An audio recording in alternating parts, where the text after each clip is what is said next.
So when you come into announcements, this will be the announcement that you see on the week 3 webinar.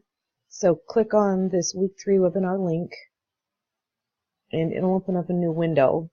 And up here you want to click on event recordings, and you'll see the last 3 weeks that we've had so far.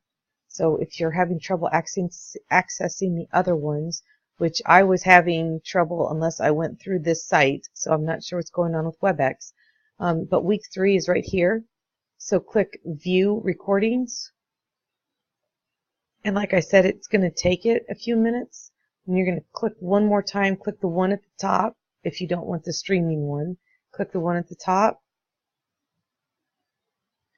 And you'll open up one more.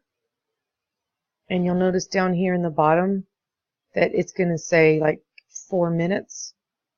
And then once that's done, you'll click on it one more time and it will pop up. So then you should be good to go. So notice that when all the time is gone, it's just sitting here. So then you'll click on that. It's going to open it into this movies, and then you will be able to watch it. And I'm going to shut this down so you have to hear me again. Alright, so I hope that helps, and sorry about the technology. I know they were having issues with WebEx last week, but we didn't, so I guess it's our turn.